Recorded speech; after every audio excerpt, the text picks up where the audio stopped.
Assalamualaikum warahmatullahi wabarakatuh. Alhamdulillah, nahmaduhu wa nasta'inuhu wa nastaghfiruhu wa na'udzu billahi min shururi anfusina ومن سيئات أعمالنا من يهده الله فلا مضل له ومن يضلله فلا هادي له وأشهد أن محمدا عبده ورسوله الذي أرسله بالحق بشيرا ونذيرا وداعيا إلى الله بإذنه وسراجا منيرا فإن خير الحديث كتاب الله وخير الهدي هدي مولانا محمد صلى الله عليه وسلم وشر الأمور محدثاتها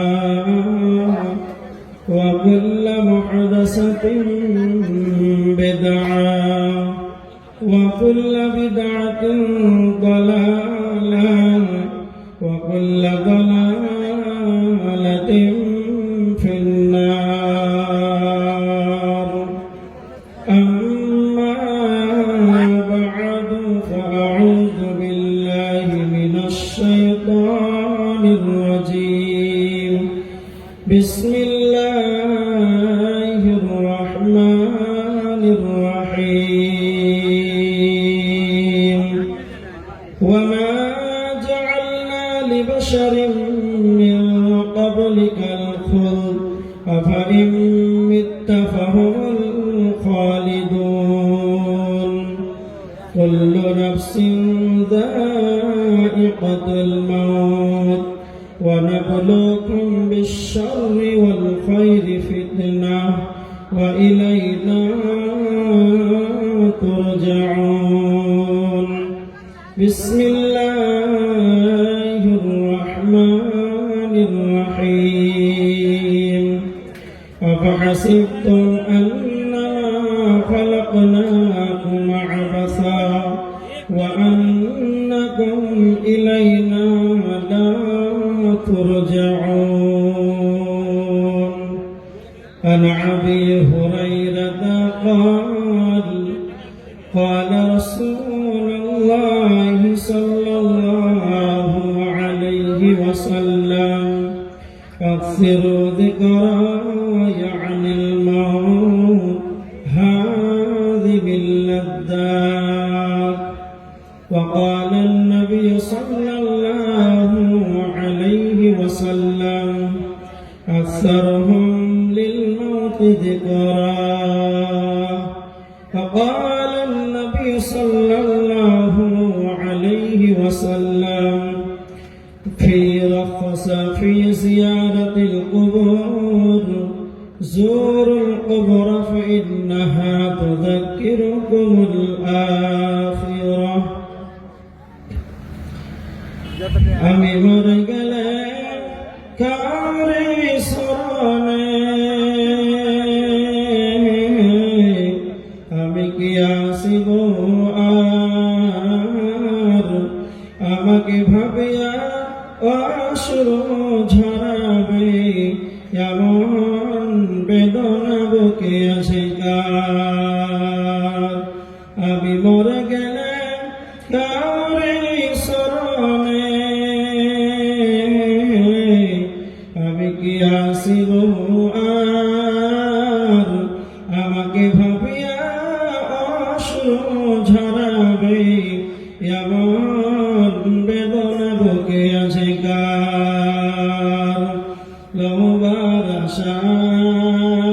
নাই, বেঁধে রাখে সকলে আঁচলে আপন জনে। ভেবে নেবে তারা আমাকে আর কিছু দিতে পারিবে না, আমাকে ভাবিয়া অশ্রু ঝরাবে, এমন বেদনা বুকে আছে কার। আমি মরে গেলে কাউরে স্মরণে, আমি কি আসিব আর, আমাকে ভাবিয়া অশ্রু ঝরাবে, এমন বেদনা বুকে আছে কার। আশার যাওয়া যাওয়া আর আশা, আশা আর যাওয়া যাওয়া আর আশা, দুনিয়ার নীতি শোনো বন্ধুগণ। আজ আমি গেলে কাল তুমি যাবে, নিষ্ঠার নাই কোনো খোঁজ। আমি মরে গেলে কাউরি স্মরণে, আমি কি আসিব আর, আমাকে ভাবিয়া অশ্রু ঝরাবে, এমন বেদনা বুকে আছে কার। সম্মানীয় শ্রদ্ধেয় সুযোগ্য আজকের সভার সম্মানিত সভাপতি মহাশয়, স্টেজে উপস্থিত অন্যান্য ওলামা ইকরাম, সামনে উপস্থিত দিনদার ইমানদার পরেজগার মুসলিম ইকরাম, সমস্ত তারিফ আল্লাহ সুবহানাহু ওয়া তাআলা। তিনি প্রশংসার দাবি রাখেন, তিনি আমাদের হায়াত মওতের মালিক। তিনি প্রশংসার দাবি রাখেন, তিনি আকাশ ছত্রের মালিক। তার প্রশংসা করে আমরা শেষ করতে পারবো না, তাই সংক্ষিপ্ত প্রশংসা সবাই আল্লাহর দেওয়া একটি ছোট্ট লাফজে দাঁড়ায় আমরা সকলেই জোরে চিৎকার করে আল্লাহর শুকরিয়া আদায় করি। সবাই বলি আলহামদুলিল্লাহ। তারপরে পরে আমাদের ধর্মের গুরু, কর্মের নেতা, ফিসফালাম মহাপুরুষ, মহানির্ভেজাল বৈজ্ঞানিক 570 খ্রিস্টাব্দে মা আমিনার গর্ভে মক্কা নগরে মা আমিনা লাল নবী মক্কি, নবী মাদানী, নবী মুহাম্মদ রাসূলুল্লাহ সাল্লাল্লাহু আলাইহি ওয়াসাল্লামের প্রতি শতকোটি শান্তির ধারা বিবর্ষিত হোক। আল্লাহুম্মা সাল্লি আলাইহি, আল্লাহুম্মা বারিক আলাইহি। আপনাদের সম্মুখে কোরআন থেকে কয়েকটি আয়াত এবং কয়েকটি হাদিস পাঠ করেছি। আয়াত এবং হাদিসকে সামনে রেখে আজকের আলোচনা হবে মওত সম্পর্কে। তার আগে মাইক ম্যান ভাই কে আছে? আওয়াজ বসে গেল আস্তে আস্তে, একটু ছাড়েন। এদিকে দেখেন, মওত পৃথিবীতে শয়তান আমাদেরকে পথভ্রষ্ট করার জন্য সব সময় নিয়োজিত আছে। কেমন? বিভিন্ন রকম শয়তান পাপ করায়। শয়তান বিভিন্ন রকম পাপের কথা আপনাকে মনে করায়, অনেক কিছু ভুলিয়ে রাখে। সব থেকে বেশি আপনাকে ভুলিয়ে রাখে সেটা হচ্ছে মওত। কেমন? মওত থেকে যদি আপনাকে শয়তান ভুলাতে পারে, তাহলে আপনি সব পাপে আপনি লিপ্ত হতে পারেন। এটা আপনার জন্য সহজ হয়ে যাবে। ইমাম মালিক রাহিমাহুল্লাহ তিনি বলেছেন, প্রত্যেকটা ইমানদারের উচিত সে যেন দুনিয়ার মায়া ত্যাগ করে দেয়। কেন? যে মালাকুল মওত যে কখন চলে আসবে এর কোনো গ্যারান্টি আছে? কোনো গ্যারান্টি নেই। এজন্য ইমাম মালিক রাহিমাহুল্লাহ তিনি বলেছেন, প্রত্যেকটা ইমানদারের উচিত হবে সে যেন সদা সর্বদা আখিরাতের জন্য প্রস্তুত থাকে। সুফিয়ান আস-সাউরি রাহিমাহুল্লাহ তিনি বলেছেন যে মরণ এমন একটা ওষুধ। কেমন? এই ওষুধটা যদি আপনার ভিতরে মরণ থাকে, চিন্তা ভাবনা থাকে, তাহলে দুনিয়ার যত লোভ লালসা এবং আত্ম অহংকার এগুলো সব ধ্বংস হয়ে যাবে। নাম্বার 3, ইমাম নববী রাহিমাহুল্লাহ তিনি বলেছেন মরণ এমন একটা ওষুধ, এই মরণ যদি আপনার ভিতরে থাকে তাহলে বিভিন্ন পাপ কাজ থেকে আপনাকে দূরে রাখবে। খুব কথা ভালো করে শুনে।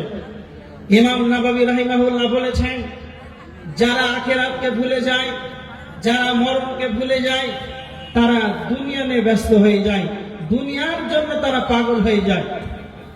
আর একটা কথা, হাসান বাসারি বিখ্যাত তাবেঈ, তিনি বলছেন প্রত্যেক দিন কবর ডাক দেয়, মরণ ঘোষণা দেয়, এলান করে, হে লোক সকল, তোমরা দুনিয়ার বুকে আনন্দ উল্লাসে অথবা ঘুমিয়ে থাকো, কিন্তু আমি মওত তোমাদের নিকটে পৌঁছে যাচ্ছি।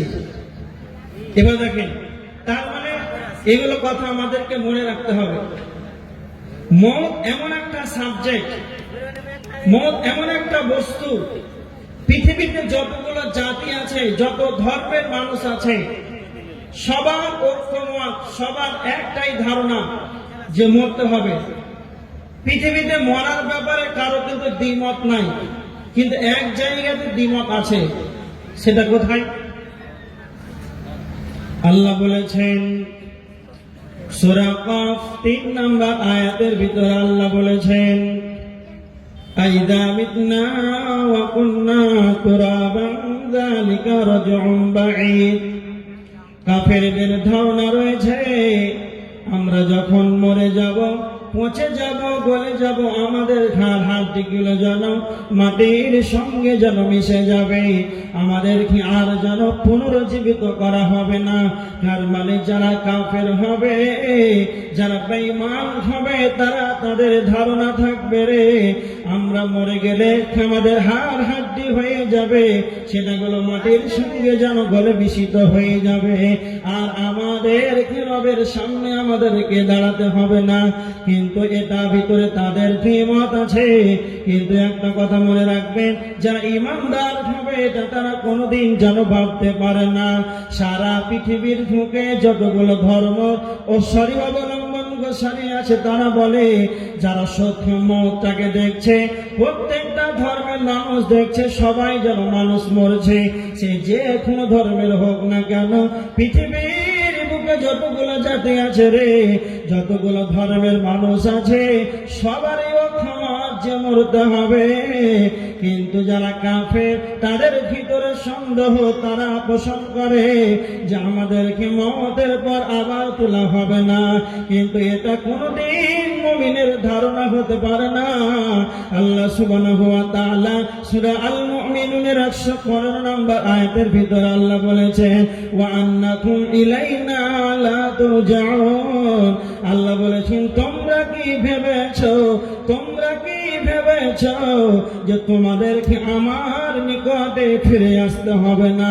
আল্লাহ বলেছেন, ইন্না ইলাইনা ইয়াবাহুম সুম্মা ইন্না আলাইনা হিসাবাহুম। তোমাদেরকে আমার নিকটে আসতেই হবে, হিসাব দিতে হবে। এই তোমরা কোনদিন কেউ কোন মানুষ যেন কিয়ামতের ময়দানে গায়ে থাকবে না, কিয়ামতের ময়দানে অনুপস্থিত থাকবে না। সকলকেই আমি কিয়ামতের ময়দানে হাজিরি দেব। এবার দেখেন, যতগুলো কথা বললাম, একটাই পয়েন্ট, যে প্রত্যেকটা ধর্মের মানুষ সবাই বিশ্বাসী যে আমরা মরব, কিন্তু যারা কাফের ওরা কিন্তু বিশ্বাসী নয় যে মরার পর আবার আমাদেরকে জিন্দা হতে হবে, এটা কিন্তু তারা ধারণা রাখেন। এবার দেখেন, মুসলিম শরীফের হাদিস 5544 নম্বর হাদিস, আল্লাহর নবী সাল্লাল্লাহু আলাইহি ওয়াসাল্লাম বলেছেন, হাক্কুল মুসলিম আলাল মুসলিম সিদ্দুন। এক মুসলিম অপর মুসলমানের উপরে 6টা হক। তার ভিতরে একটা হলো ইত্তিবাউল জানাইজ, জানাজাতে অংশগ্রহণ করা। তার মানে বুখারীর হাদিস 1325 নম্বর হাদিস, আল্লাহ রাসূল সাল্লাল্লাহু আলাইহি ওয়াসাল্লাম বলেছেন, কেউ যদি জানাজায় যায় তাহলে তাকে এক কিরাত নেকি দেওয়া হবে। কেউ যদি দাফন কমপ্লিট করে তাহলে তাকে 2 কিরাত নেকি দেওয়া হবে। তার মানে 2 কিরাত বলতে 2 উহুদ পাহাড় সমতুল্য নেকি দেওয়া হবে। কেন? আপনি মাটি দিতে যাবেন তো আপনাকে 2 উহুদ পাহাড় নেকি দেওয়া হবে। আর আল্লাহ রাসূল বলেছেন যে এটা হচ্ছে হক এক মুসলমানের প্রতি অপর মুসলমানের হক। কেন? সবের কথা বলা আছে। তার মানে কবরস্থানের যাওয়ার কথা বলা আছে। বিশ্বনবী বলেছেন তোমরা কবরস্থানে যাবে। বুখারীর হাদিস, ইবনে মাজাতে একটি হাদিস রয়েছে, হাদিস নাম্বার 1577 নম্বর। হযরত আয়েশা রাদিয়াল্লাহু তাআলা আনহা তিনি বর্ণনা করেছেন, রাখাসা ফি জিয়ারাতিল কবর, বিশ্বনবী কবর জিয়ারত করার নির্দেশন দিয়েছেন। তার মানে আমাদেরকে কবরস্থানে কবরবাসীদের জন্য কবর জিয়ারত করতে হবে। আল্লাহর নবী সাল্লাল্লাহু আলাইহি ওয়াসাল্লাম এখান থেকে বুঝাতে চেয়েছেন তোমরা কবরস্থানে যাও। যখন তোমরা কবরস্থানে যাবে তখন তোমাদের যেন বিবেকটা যেন খুলে আসবে।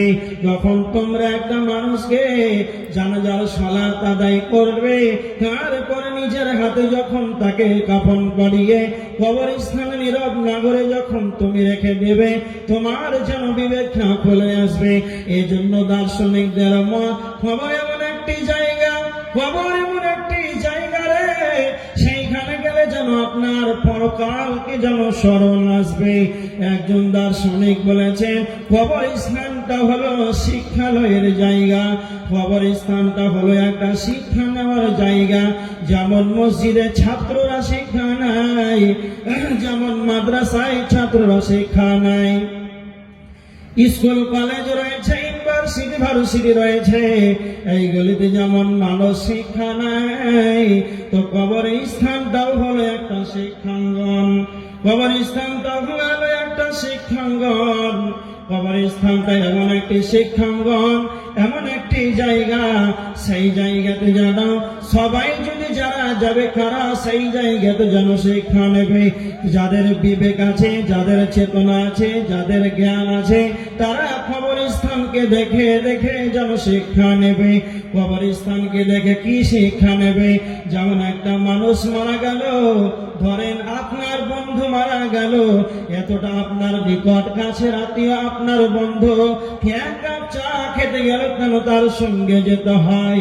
আপনার বন্ধু যেন এতটা কাছের নিকটের বন্ধু, একসঙ্গে যেন জুমার খুতবা শুনেছেন, একই সঙ্গে যেন চায়ের দোকানে গিয়েছেন, বিধায় 6 ঘন্টা হয়ে গেল তার আত্মাটি দুনিয়া থেকে চলে গিয়েছে। এই জন্য তার নাম হয়ে গেল আব্দুল্লাহ নাই।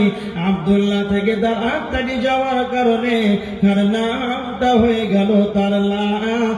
যখন সে লাশ বনে গেল, যখন লাশে সে পরিণত হলো, গরম পানি করে, ফিদার গরম পানি করে, সুন্দর করে গোসল দিয়ে মসজিদ থেকে জানাজার খাটটাকে এনে সুন্দর করে গোসল দিয়ে জানাজার খাটে যখন আপনি রেখে দিলেন, নিজ কাঁধে যখন নিজের কাঁধে বহন করে কবরস্থানে নিয়ে গেলেন, আর জানাজার খাটটাকে সামনে রেখে যেন সারা পৃথিবীর শেষ জীবন যেন তাকে সমর্পণে দিয়ে দিলেন। তার মানে যখন আপনি জানাজা শুরু করে দিলেন, যখন জানাজা শেষ হয়ে গেল, নিজ হাতে করে বন্ধুটাকে কবরস্থানের নীরব নগরে রেখে দিলেন।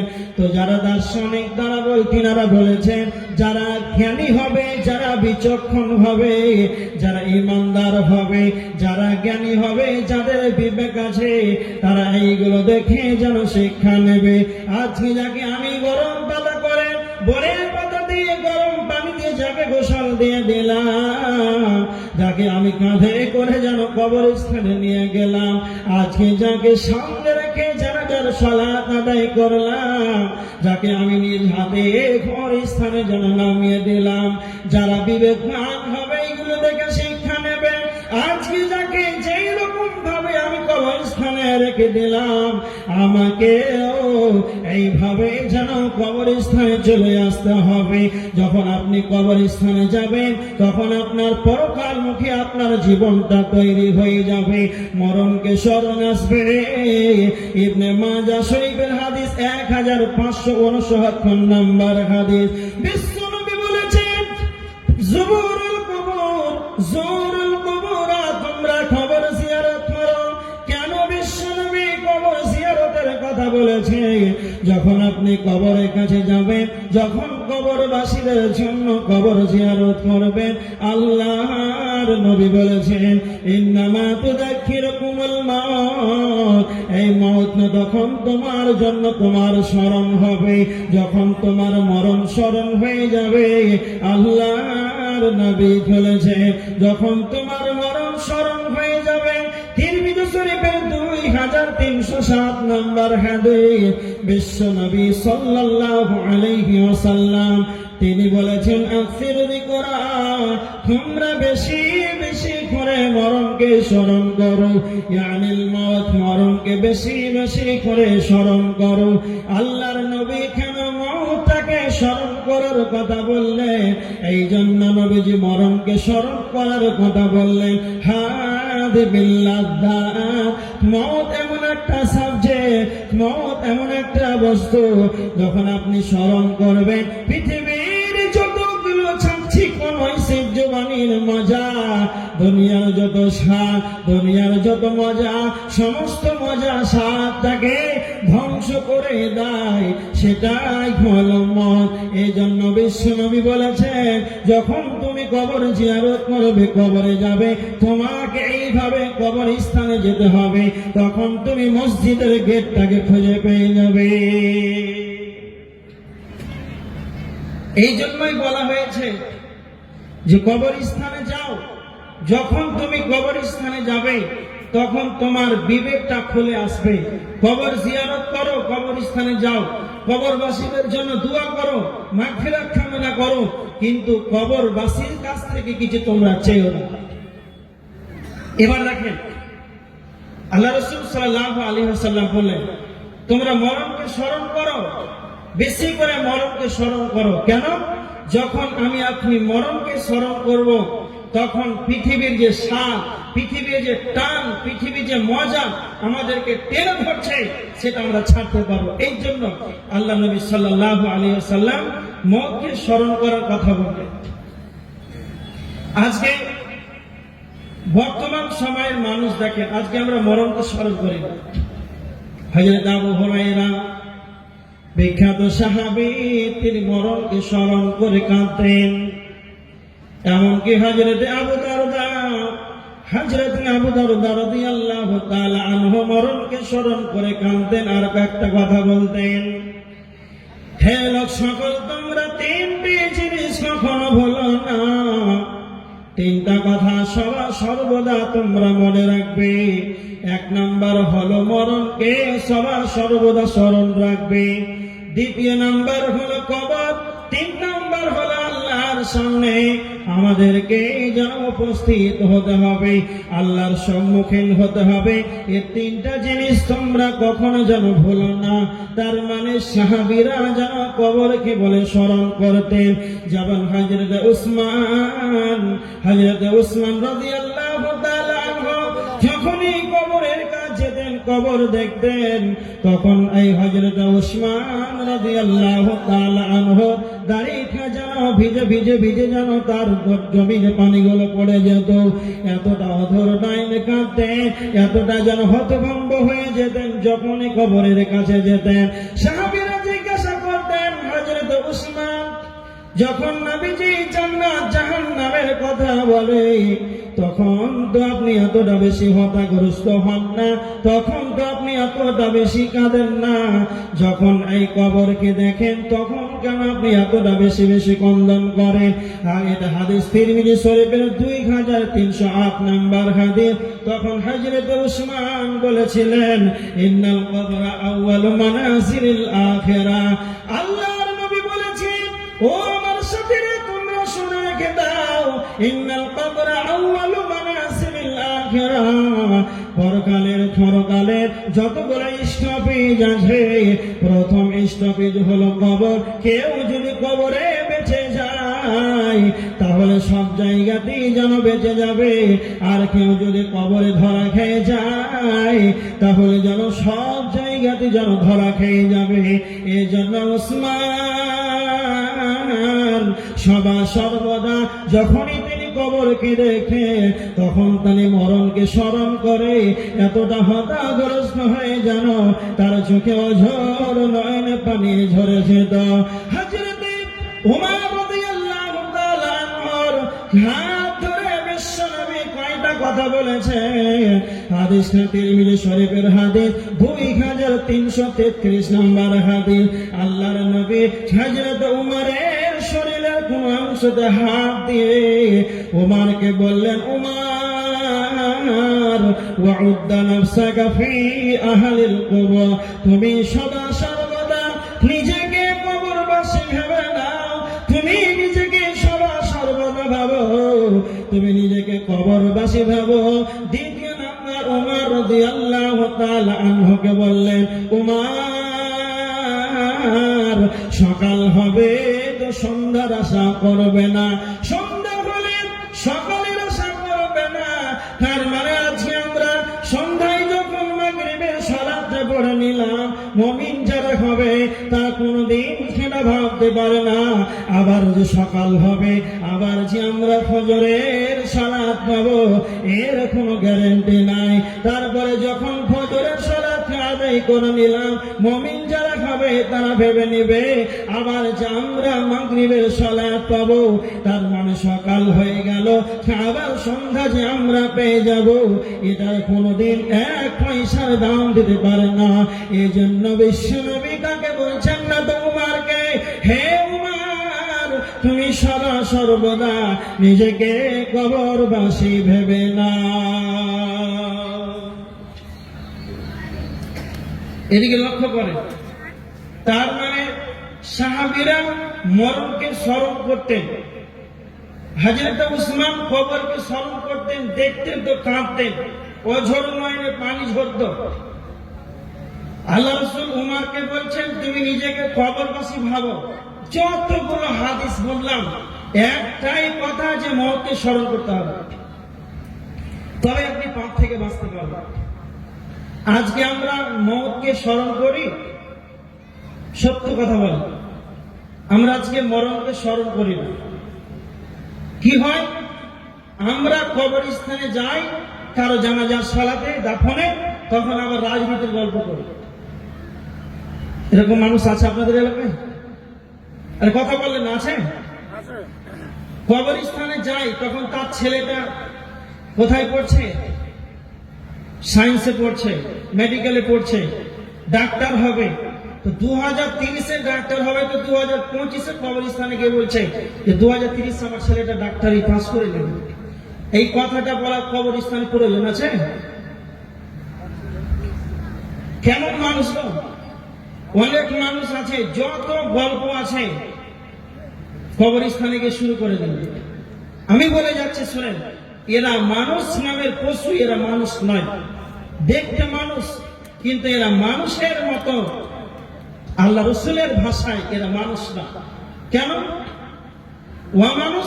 কেন যে কবরস্থানে গিয়ে রাজনীতির গল্প করবে, সাংসারিক জীবনের, পারিবারিক জীবনের গল্প কেন করবে? আমার দিকে লক্ষ্য করেন, যারা কবরস্থানে গিয়ে রাজনীতির গল্প করবে তাদেরকে যে পশু বললাম, এতে মন অনেকের দুঃখ হলো নাকি? একটা উদাহরণ দিচ্ছি, দেখেন আপনাদের এলাকায় কসাইখানা আছে, মাংস বিক্রি করে, খাসির মাংস নাই, আছে না নাই? আপনাদের এই জলসা ক্যাশিয়ার বলছে ইমাম সাহেব, ইমাম সাহেব বক্তারা তো খাসির মাংস খাবেন, 5 কিলো মাংস লাগবে। কসাইখানা গেল, কসাইখানা যাওয়ার পর দেখছে মাত্র 1 কিলো মাংস আছে, লাগবে 5 কিলো, লাগবে 5 কিলো, আর মাংস আছে 1 কিলো। আর কসাইখানাতে আর অন্য ছাগল যারা আছে ওরা কাঁঠালের পাতা খায় না, খায় না, খড়িতে বাঁধা থাকে, তখন সে কাঁঠাল পাতা খাচ্ছে।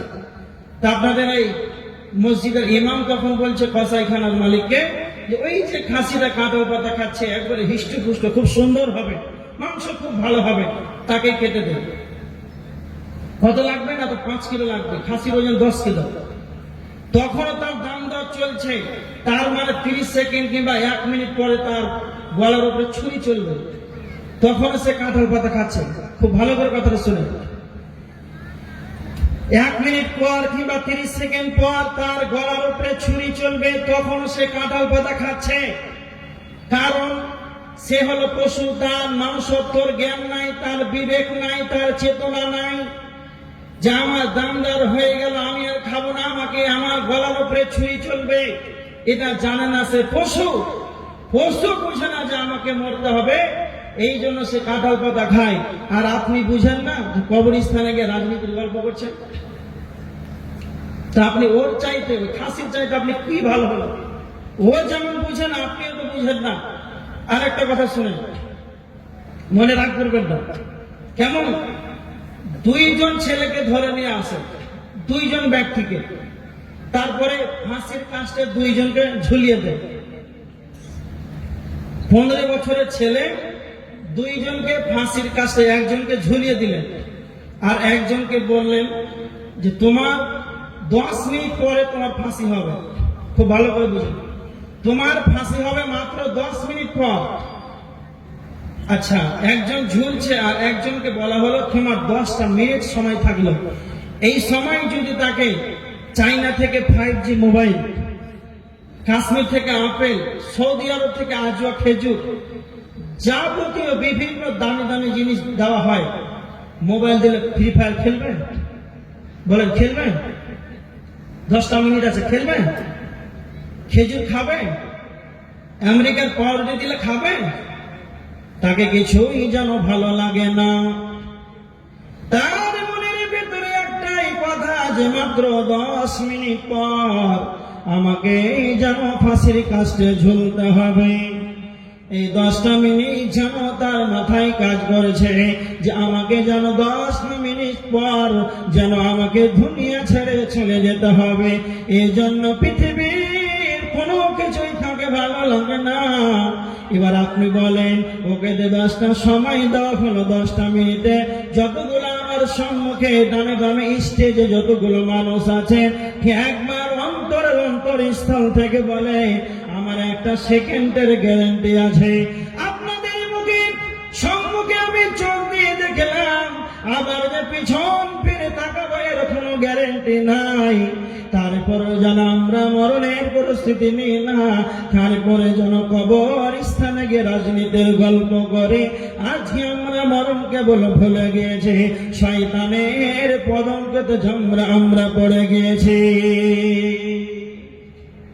মাত্র 10টা মিনিট সময় দেওয়া হলো, তারপরেও তাকে কিছুই ভালো লাগে না, কোনো কিছুই ভালো লাগে না। আর আজকে আমাদের অবস্থা, একটা সেকেন্ডের, একটা মিনিটের গ্যারান্টি নাই। তারপরে আজকে আমরা 5 ওয়াক্ত সালাত ছেড়ে দিই। যাকাত তো ভুলে গেছি, জাকাতের বিধান কোরআন হাদিসে আছে, এটা জানেই না অনেক মানুষ। তাহলে আপনি কি বুঝতে পারছেন? মত এমন একটা সাবজেক্ট যেটা আপনার স্মরণ করলে, ইহকালকে স্মরণ করলে পরকাল যে আপনার উজ্জ্বল হবে, ভালো হবে, এটা আমরা জানতে পারি। এদিকে দেখেন, মরণ এমন একটা সাবজেক্ট আমরা একবারও কেউ চিন্তা ভাবনা করি। কেমন? আপনাদেরকে একটা কথা বলে যাচ্ছি, খুব ভালো করে শুনে।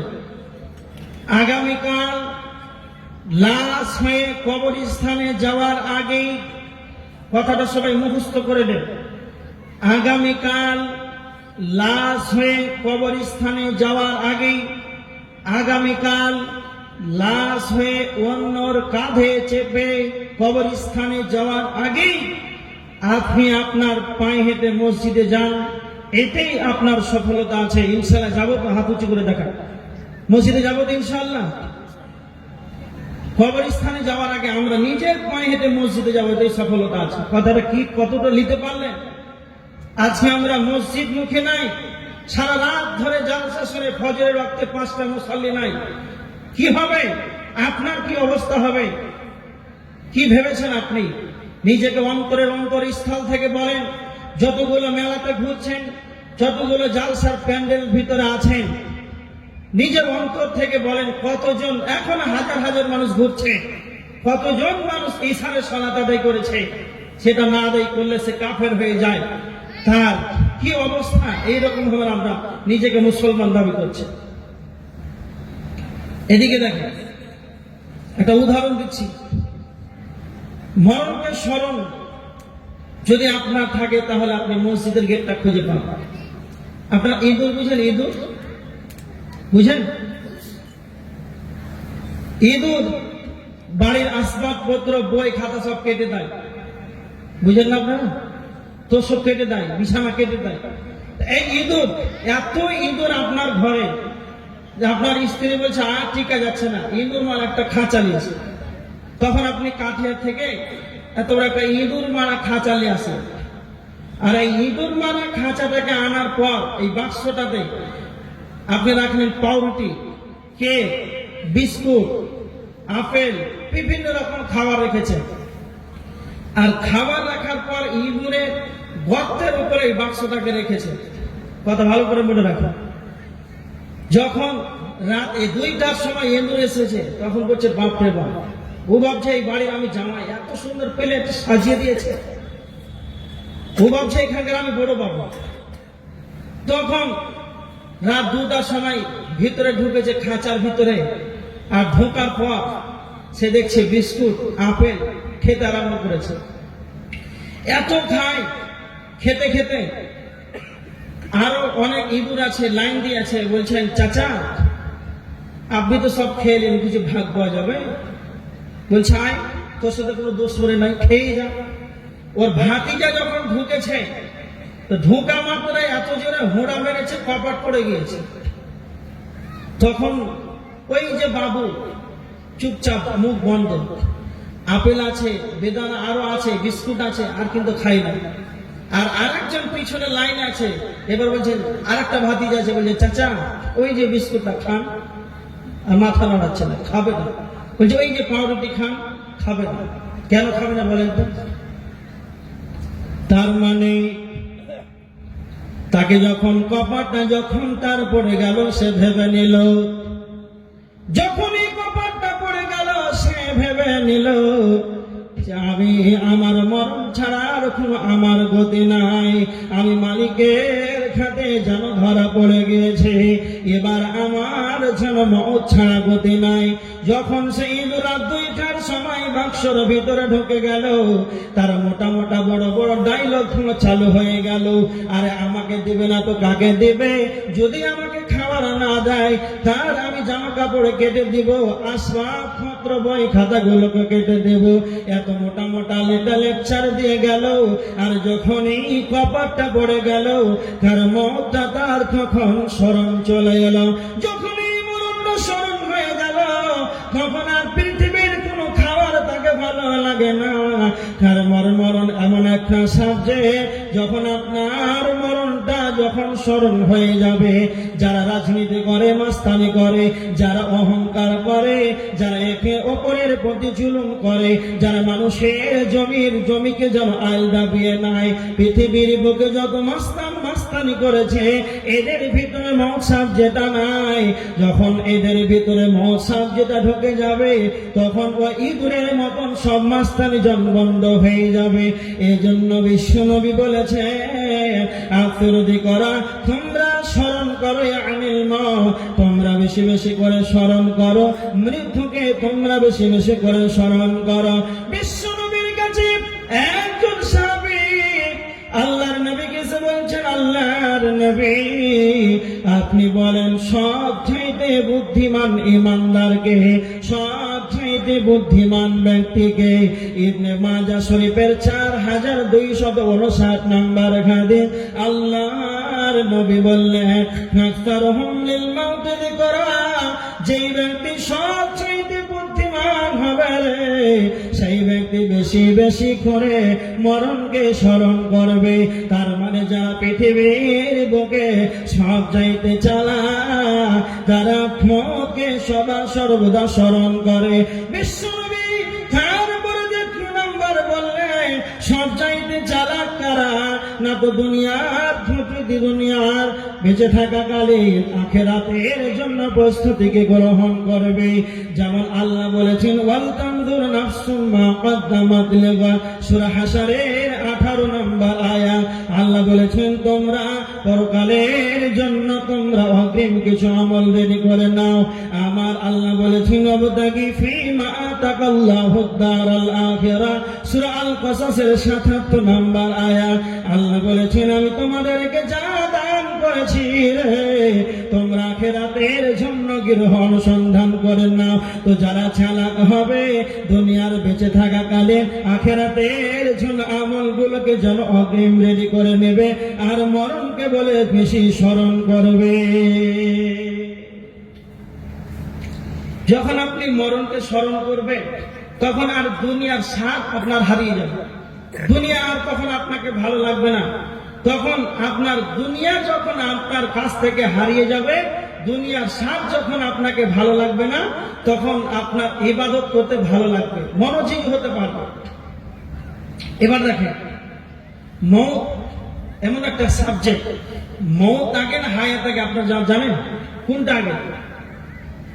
মৌত আগে না হায়াত আগে? হ্যাঁ, হায়াত আগে। আর কে আগে, পুরুষ না আগে মহিলা? আগে পুরুষ। আগে দিন আগে না রাত? কে বলতে পারবে?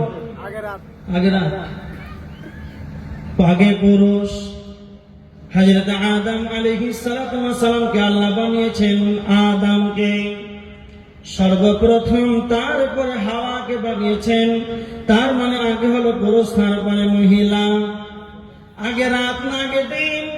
আল্লাহ সুবহানাহু ওয়া তাআলা সূরা নাসিয়াতের 29 নম্বর আয়াতের ভিতরে আল্লাহ বলেছেন ওয়া আবতাশা লাইলাহা ওয়া আখরাজা দুহাহা, আমি আগে রাত্রিকে বানিয়েছি, রাত্রিটাকে আমি অন্ধকারের চাদর দিয়ে ঢেকে রেখেছিলাম, আর তার ভিতর থেকে আমি আল্লাহ দিনটাকে বের করেছি। তার মানে আগে রাত তারপরে দিন, আগে হায়াত না আগে মওত? আগে হলো মওত। আল্লাহ বলেছেন সূরা মুলকের 2 নম্বর আয়াত, আল্লাযী খালাকাল মাউতা ওয়াল হায়াত, আল্লাহ বলেছেন আমি মওতকে আগে সৃষ্টি করেছি, তারপর হায়াত। আল্লাহ কেন আগে মওতটাকে বানালেন? এবার আমার দিকে লক্ষ্য করেন, আমি হায়াতটা যে পেয়েছি, কিন্তু আমাকে মনে রাখতে হবে আমার আল্লাহ আগে মওতটাকে বানিয়েছেন। তার মানে আমি হায়াতটাকে সেকেন্ডে, মিনিটে, ঘন্টাতে, সপ্তাহে, মাসে, বছরে, আমার জীবনের সময়কে যেন আমি শেষ করে দিয়েছি। আমার মওতটা রেডি হয়ে আছে, লাল সিগন্যাল দেওয়া আছে। যখন আমার সময়টা শেষ হতে যাচ্ছে, সময়টা যত শেষ হবে আমি যেন মরণের দিকে যেন এগাচ্ছি, এইভাবে মরণকে যেন লাল সিগন্যাল দেওয়া আছে। পৃথিবীর বুকে আব্দুল কাইয়্যুম যতদিনের ভিসা, আল্লাহ যতদিনের ভিসা দিয়েছে, ততদিন পৃথিবী নামক জায়গাতে আমি থাকবো। যখনই হায়াত শেষ হয়ে যাবে, আমার মওতটা এসে হাজির হয়ে যাবে, মরতেই হবে। তার মানে আল্লাহ মওতটাকে আগে দিয়েছেন। কেন আল্লাহ মওতটাকে আগে দিলেন? আল্লাহ বলেছেন লিয়াবলুয়াকুম আইয়ুকুম আহসানু আমালা, আমি তোমাদেরকে পরীক্ষা করব যে আমলের দিক থেকে তোমাদেরকে বেশি উত্তম হতে পারে। আমি আল্লাহ তোমাদের মওতটাকে আগে বানালাম, হায়াতটা পেয়েছো, তোমরা মনে রেখে দাও যে আমাকে মরতে হবে, আর ভালো ভালো ভালো ভালো আমলগুলোকে তোমরা রেডি করে নাও। কে বেশি আমল ভালো করবে, এই আমলের দিক দিয়ে কে বেশি উত্তম হবে, এই পরীক্ষা করার জন্য আমরা তোমাদেরকে মওতটাকে আগে দিলাম। এই জন্য আমি তোমাদেরকে আগে মওতটা দিলাম। এবার বলেন মওত কয়বার? কে বলতে পারবেন? মওত কয়বার? জি, কয়বার? একবার। আর কে বলেন কয়বার? হায়াত কয়বার? হায়াত 2 বার। মওত হচ্ছে 2 বার আর হায়াত হচ্ছে 2 বার। আল্লাহ বলেছেন সূরা বাকারা 28 নম্বর আয়াতের ভিতরে আল্লাহ বলেছেন কুনতুম আমওয়াতান, তোমরা ছিলে নিস্তেরান, তোমাদের কোনো অস্তিত্ব ছিল না। তার মানে আমরা পৃথিবীতে আসব, এর কোনো অস্তিত্ব ছিল না। আব্দুল কাইয়্যুমের 27 বছর হয়ে গেল, 29 বছর আগে আমার আব্বা মাও জানতো না যে পৃথিবীর বুকে আব্দুল কাইয়ুম আমার সন্তান পৃথিবীতে আসবে। এটাই আমার আল্লাহ বলেছেন, ওয়া কুনতুম আমওয়াতান, তোমাদের কোনো অস্তিত্ব ছিল না। ফাআহইয়াকুম, আল্লাহ বলেছেন আমি তোমাদেরকে অস্তিত্ব থেকে আমি তোমাদেরকে হায়াত দিয়েছি। তারপরে আমার আল্লাহ বলছেন সুম্মা ইউমিতুকুম, আবার তোমাকে মারবো। তার মানে আমরা যে হায়াত পেয়েছি এবার আমাদেরকে মরতে হবে। তারপরে আল্লাহ বলছেন সুম্মা ইউহয়িকুম, আবার তোমাকে জীবিত করব। তার মানে আমরা আগে মৃত ছিলাম, এখন জীবিত রয়েছি, আবার মরে যাব। তার মানে আমরা আগে মৃত ছিলাম, আমাদের কোনো অস্তিত্ব ছিল না। তার মানে আগে আমরা মৃত ছিলাম, আবার মরব, হায়াত পেয়েছি, আল্লাহ আবার আমাদেরকে জীবিত করবে। এখান থেকে প্রমাণ হলো হায়াত হলো দুইবার, মওত হলো দুইবার। হায়াত এবং মওত হচ্ছে দুইবার। এটা বোঝানোর জন্য একটা উদাহরণ দিচ্ছি, খুব ভালো করে শুনে। আমি যখন স্টেজে উঠলাম, এই চেয়ারে বসলাম যে আলোচনা করব, একটা 10 বছরের ছেলে দেখছি এই চেয়ারে বসে আছে। আমি তখন তাকে বলছি, বেয়াদব, তোমার আব্বার বয়সের, তোমার দাদুর বয়সের মানুষ নিচে বসে আছে কলে, তুমি বেয়াদবের মতন চেয়ারে বসে আছো। তখন বাচ্চাটা নিচে বসে গেল। খুব ভালো করে শুনে, মানে বুঝতে পারলো না। প্রথমে বললাম তোমার আব্বার বয়সের মানুষ, তোমার দাদুর বয়সের মানুষ নিচে, আর তুমি চেয়ারে, মানে তখন বাচ্চারা নিচে বসে গেল। আমি আলোচনা করছি, করতে করতে 8 ঘন্টা 30 মিনিট পার হয়ে গেল। তারপরে বাচ্চারা দেখছে চেয়ারে বসে আছে। তো আমাকে আর বেশি কিছু বলতে হলো না। আমি বললাম আবার, খুব ভালো করে বললাম। আমি তখন বললাম আবার, তখন বাচ্চারা আবার চেয়ার থেকে নেমে গেল। তা আপনি কি বুঝতে পারলেন আবার শব্দের অর্থ কি? আবার শব্দের অর্থ মানে ওর চেয়ারে বসে আছে, মানে এর আগে সে চেয়ারে একবার বসে ছিল, এটা হচ্ছে আবার। তো আল্লাহ বলছেন কুনতুম আমওয়াতান, তোমরা ছিলে নিষ্ফেরা, ফাআহইয়াকুম, আমি তোমাদেরকে হায়াত দিয়েছি। সুম্মা ইউমিতুকুম, আবার তোমাকে মারবো। সুম্মা এটা আরবি শব্দ, এর বাংলা অর্থ হচ্ছে আবার, আবার তোমাকে মারবো। আমরা জীবিত আছি তো? আল্লাহ বলছেন সুম্মা ইউমিতুকুম, আবার তোমাকে মারবো। তার মানে আবার শব্দের অর্থ কি? আমরা আগে মৃত্যু ছিলাম, এটাই আল্লাহ বলছে। আর একটা প্রমাণ দেখ, সূরা আল মুমিন 11 নম্বর আয়াত। কিয়ামতের ময়দানে কাফেররা আল্লাহর কাছে আল্লাহকে গিয়ে বলবে, রব্বানা, হে আমাদের রব, আমাতানা সুনাতাইনি ওয়া আহইয়াইতানা সুনাতাইনি, আল্লাহ আপনি আমাদেরকে 2 বার মৃত্যু দিয়েছেন, ওয়া আহইয়াইতানা সুনাতাইনি, 2 বার হায়াত দিয়েছেন, আমরা স্বীকার করে নিলাম। ফাহাল ইলা খুরুজিম মিন সাবিল, এবার আমাদের পালাবার পথ আছে কি তা বলেন। তার মানে কাফেরেরা, বেঈমানেরা যারা অস্বীকার করত যে আমরা পৃথিবী থেকে যখন মারা যাব, দুনিয়া থেকে যখন মারা যাব, আবার আমাদের আর পুনরুজ্জীবিত করা হবে না, কিন্তু বেঈমানেরা কিয়ামতের দিন আল্লাহর সামনে স্বীকার করবে, আমাতানা সুনাতাইনি ওয়া আহইয়াইতানা সুনাতাইনি, আপনি আমাদেরকে 2 বার হায়াত দিয়েছে, 2 বার মৃত্যু দিয়েছে। তার মানে প্রমাণ হয়ে গেল যে আগে মওত কেন দিলেন? আমলগুলো আমাদের রেডি করার জন্য। 2 বার হায়াত, 2 বার মওত। আমরা পৃথিবীতে এসেছি, আবার আমাদেরকে মরতে হবে। এই জন্য আল্লাহ বলেছেন কুল্লু নাফসিন যায়িকাতুল মাউত, কুল্লু নাফসিন যায়িকাতুল মাউত। আল্লাহ বলেছেন প্রত্যেকটা প্রাণীকে মৃত্যুর স্বাদ গ্রহণ করতে হবে। কোরআনের ভিতরে যতগুলি আয়াত আছে, এই আয়াতটি হলো আল্লাহর চ্যালেঞ্জের আয়াত। যার ভিতরে আত্মা আছে যেন তাকে মওতের স্বাদ যেন তাকে চিখতে হবে, তার কোনো রকম বেঁচে থাকার কোনো তার অধিকার নাই। তার মানে এটা হলো চ্যালেঞ্জ। 30 পারা কোরআনে 14টা সূরার ভিতরে আল্লাহ এই আয়াতটিকে 3 বার কোরআনের ভিতরে এনেছেন। সূরা আল ইমরানের 185 নম্বর আয়াত, সূরা আনকাবুতের 35 নম্বর আয়াত, সূরা আম্বিয়ার 35 নম্বর আয়াত, সূরা আনকাবুতের 57 নম্বর আয়াত। আল্লাহ একবার নয়, দুইবার নয়, 3 বার আয়াতটাকে কোরআনের ভিতরে এনেছেন। যার ভিতরে আত্মা থাকবে, যার ভিতরে আত্মা থাকবে, যার হায়াত থাকবে, তাকে মৃত্যুর স্বাদ গ্রহণ করতে হবে। এটা আমার রবের চ্যালেঞ্জের আয়াত। হায়াত আছে মানে তোমাকে মরতে হবে, বাঁচার তোমার অধিকার নাই। মরণ এমন একটি সাবজেক্ট, আমরা জানি জাহান্নাম আছে, জান্নাত আছে, যা এমন মরণ এমন একটি সাবজেক্ট, এর কোনো গ্রুপ নাই, মরণের কোনো গ্রুপ নাই। একটা হলো জাহান্নাম, অপরটি হলো জাহান্নাম জান্নাত। তার মানে জান্নাতের গ্রুপ আছে, জাহান্নামের যেন গ্রুপ আছে। কেন গ্রুপ থাকে বলা হয়? সারা পৃথিবীর বুকে যতগুলো মানুষ কিয়ামতের ময়দানে দাঁড়াবে, সকলেই যেন জান্নাতে যাবে না, আর সকলেই যেন জাহান্নামে যাবে না।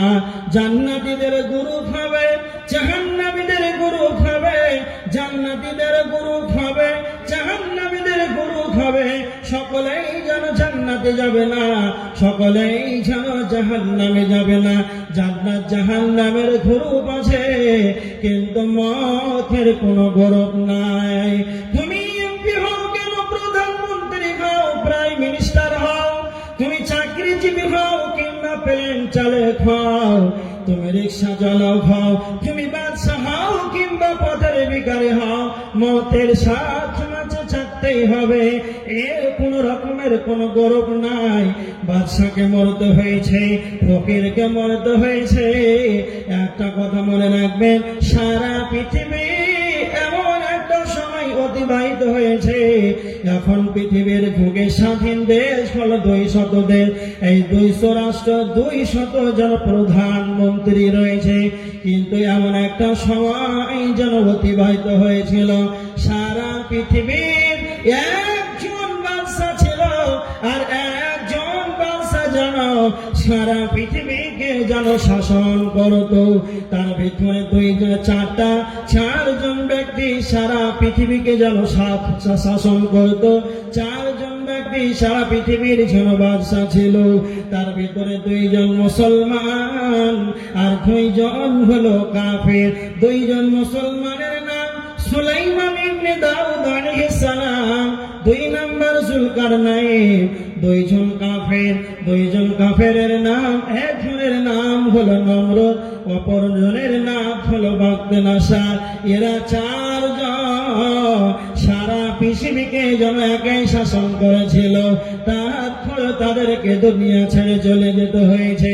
নমরুদ ছিল পৃথিবীর বাদশা, তাকে একটি মুসাদের ভিতরে নাকের ভিতর দিয়ে ঢুকলো, তার মাথায় যেন দংশন করতে আঘাত করতে যেন শুরু করে দিল।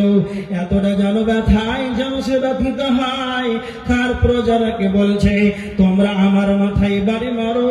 এইরকম ভাবে মারতে মারতে মারতে যেন নমরুদকে দুনিয়ার বুক থেকে তাকে বিদায় করে দিল। ফেরাউন তিনি যে আল্লাহ দাবি করেছিল, ওয়া আনা রাব্বুকুমুল আলা, তিনি বলেছিলেন আমি তোমাদের সবচাইতে বড় রব। সূরা কাসাসের 38 নম্বর আয়াতের ভিতরে আল্লাহ বলেছেন, ফেরাউন বলেছিলেন মা আমিনতু লাকুম মিন ইলাহিন গায়রি, আমি তোমাদের রব, অন্য কোনো রব আছে কিনা আমার জানা নাই। তারপরে আল্লাহ তাকে সমুদ্রের ভিতরে তাকে ডুবিয়ে রেখেছে, এমনকি তার লাশ এখনো মিশরে রাখা আছে। সেই ফেরাউনের লাশটা এখনো মিশরে রাখা আছে। কেন ফেরাউনের লাশটাকে রাখা হলো? পৃথিবীর বুকে যখন এই ফেরাউনের পরে যারা ফেরাউন আসবে, এরপরে যত চলে আসবে, এই ফেরাউনকে দেখে শিক্ষা নেবে। সেই মিশরে রাখা আছে। তোমার চাইতে বড্ড শয়তান ছিল, তোমার চাইতে বড় খাতারনাক ছিল, আল্লাহ তাকে ফেরাউনকে ছাড় দেয় নাই। তুমি সেই ফেরাউনকে দেখে তুমি শিক্ষা নাও। পৃথিবীর লোকে কারো বাঁচার বাঁচার ক্ষমতা নাই। এটাই আল্লাহ বলছেন, মরণ থেকে বাঁচার কারো ক্ষমতা নাই। আদম আলাইহিস সালাতু ওয়াস সালাম আপনারা জানেন কত বছর বেঁচে ছিলেন? 960 বছর। হযরত নূহ আলাইহিস সালাম শুধু দাওয়াত দিয়েছেন 950 বছর। ইদ্রিস আলাইহিস সালাম বেঁচে ছিলেন 860 বছর। হুদ আলাইহিস সালাম বেঁচে ছিলেন 460 বছর। তারপরও তারা দুনিয়াতে নাই। সালমান ফারসি রাদিয়াল্লাহু তাআলা আনহু তিনি বেঁচে ছিলেন, হায়াত পেয়েছিলেন 250 বছর। তারপর দুনিয়া ছেড়ে চলে যেতে হয়েছে।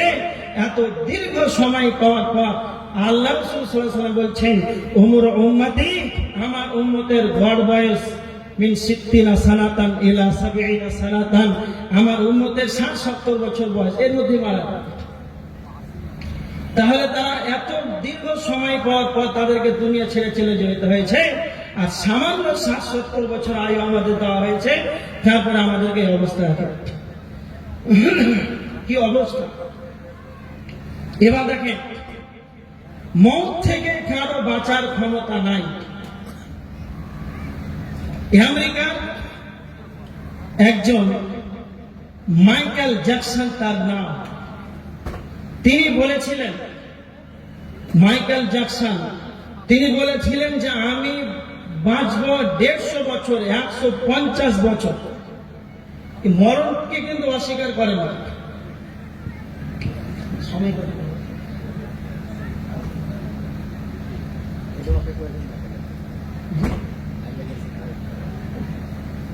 এদিকে দেখেন, এই মাইকেল জ্যাকসন 150 বছর সে ভেবেছিল যে আমি বাঁচবো। এই জন্য 6 জন ডাক্তার, বড় বড় বিশেষজ্ঞ, এই ডাক্তারগুলো তার বাড়িতে থাকতো। প্রত্যেকটা খাওয়ার ল্যাবরেটরিতে চেক করতো, এই খাওয়া ত্যাগে কোন অসুখ হতে পারে, কি হতে পারে, যেন না পারে, কোন অসুখই না হয়। এই কারণে সে চেক আপ করে করে করে করে 6টা ডাক্তার রেখে বিভিন্ন ল্যাবরেটরিতে চেক করে খাবার খেয়েছে। তারপরেও 150 দূরের কথা 50 বছরে মাথায় সে মারা গিয়েছে, বাঁচতে পারেনি। চায়নার প্রথম বাদশা, তিনি এই মাইকেল জ্যাকসনের মতন, তিনিও অনেক ডাক্তার রাখতেন যে না মরব না, তারপরে মরতে হয়েছে, কোনো উপায় নেই। আপনাদের সম্মুখে কয়েকটি কথা। আমি তো বললাম যে কুল্লু নাফসিন যায়কাতুল মাউত, মানুষ মৃত্যুর স্বাদ গ্রহণ করবে। তা আপনারা একটা উত্তর দিন তো, মানুষ মরে? জোরে কথা বলেন, মানুষ মরে? মরে না মরে না? কথা বলেন। হ্যাঁ, মরে।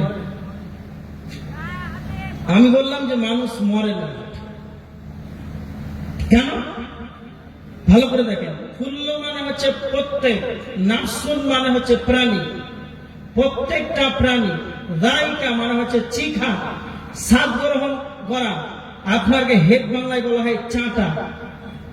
মৌত মানে হচ্ছে মরণ। তর্জমাটা দেখেন, প্রত্যেকটা প্রাণীকে মৃত্যুর স্বাদ গ্রহণ করতে হবে।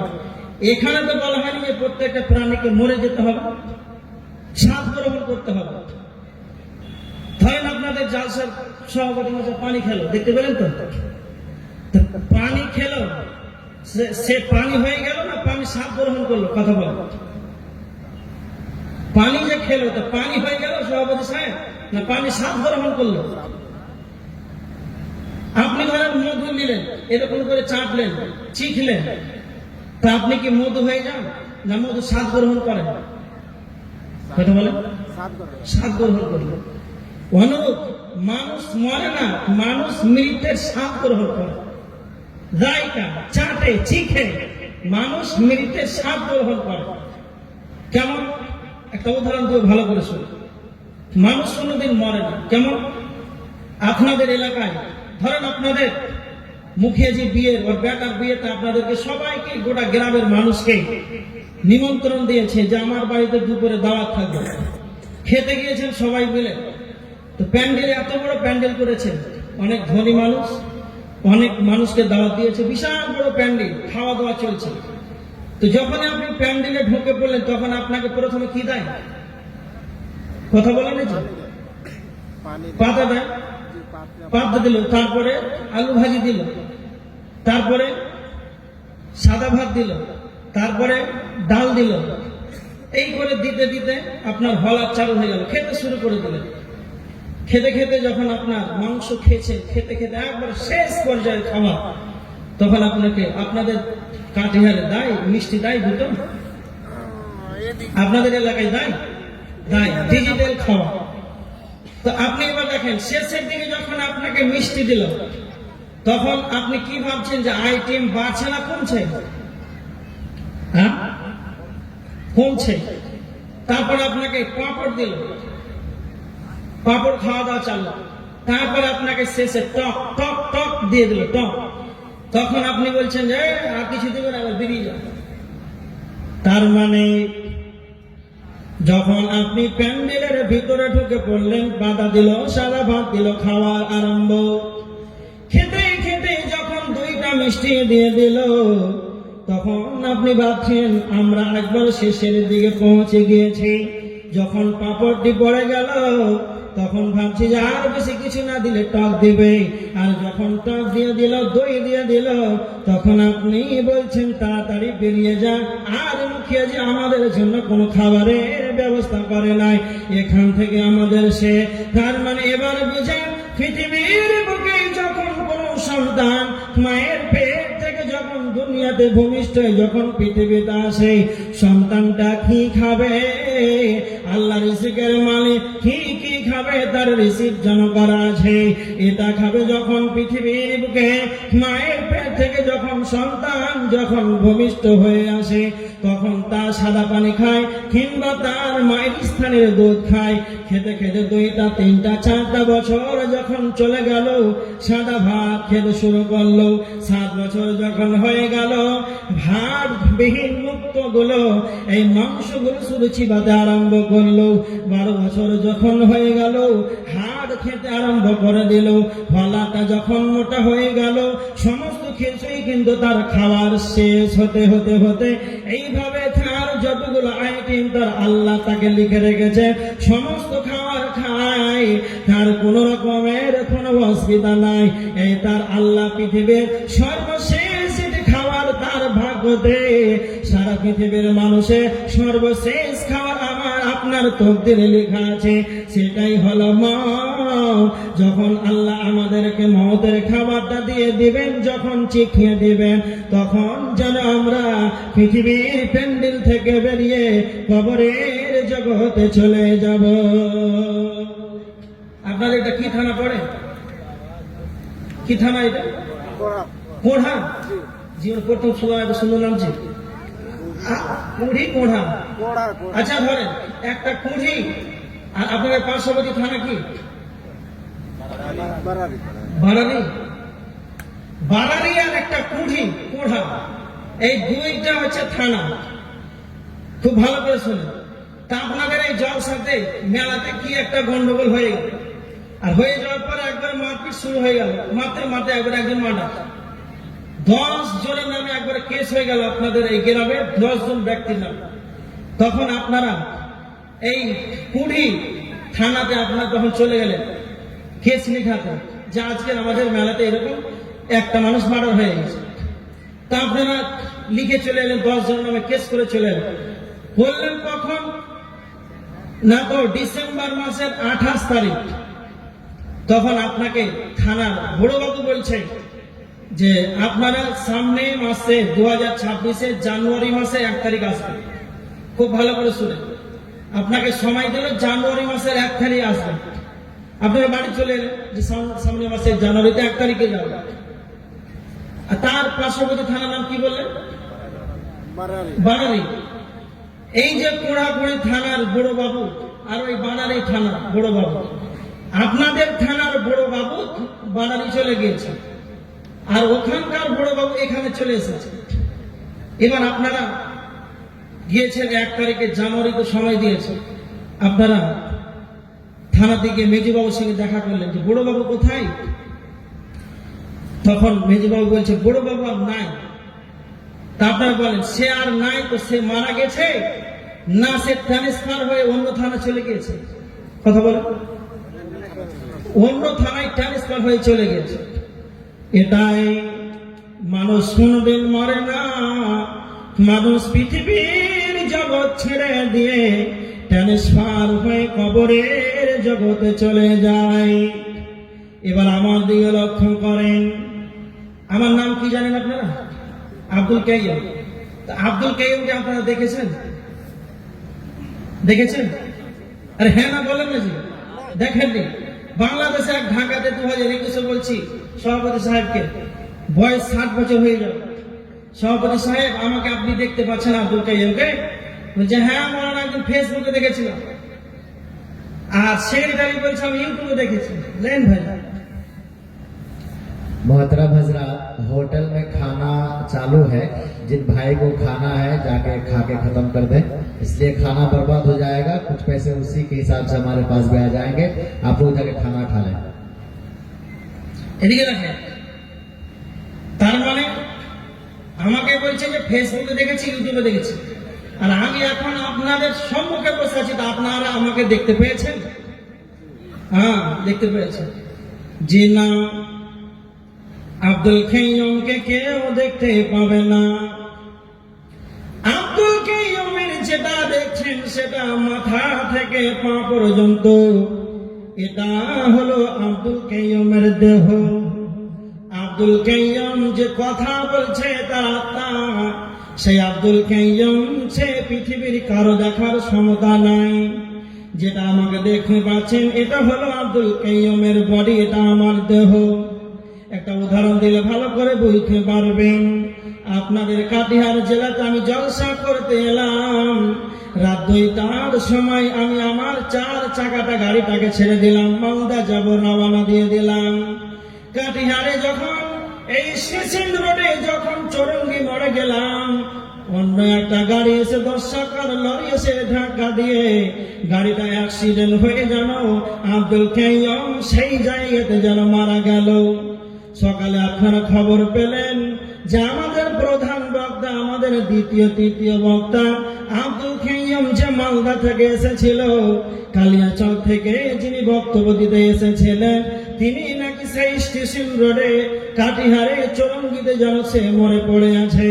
তখন আপনারা চায়ের দোকানে গল্প করেছেন যে আব্দুল কাইয়ুমের লাশ পড়ে আছে।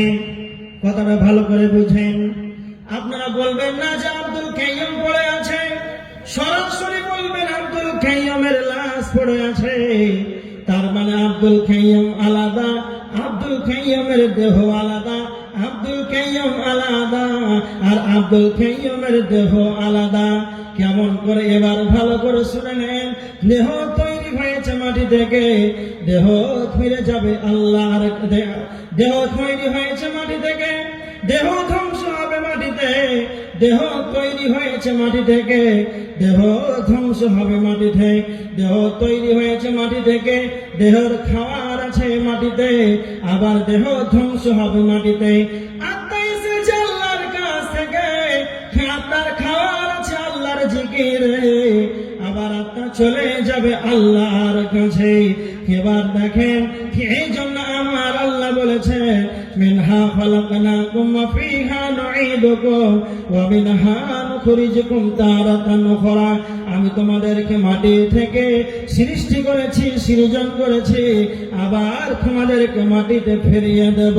তার মানে আমাদেরকে আল্লাহ মাটি থেকে বানিয়েছে, আবার মাটিতে ফিরিয়ে দেবেন। কে বলে মানুষ মারে, কে বলে মানুষ মরে, আমি বুঝলাম না ব্যাপার।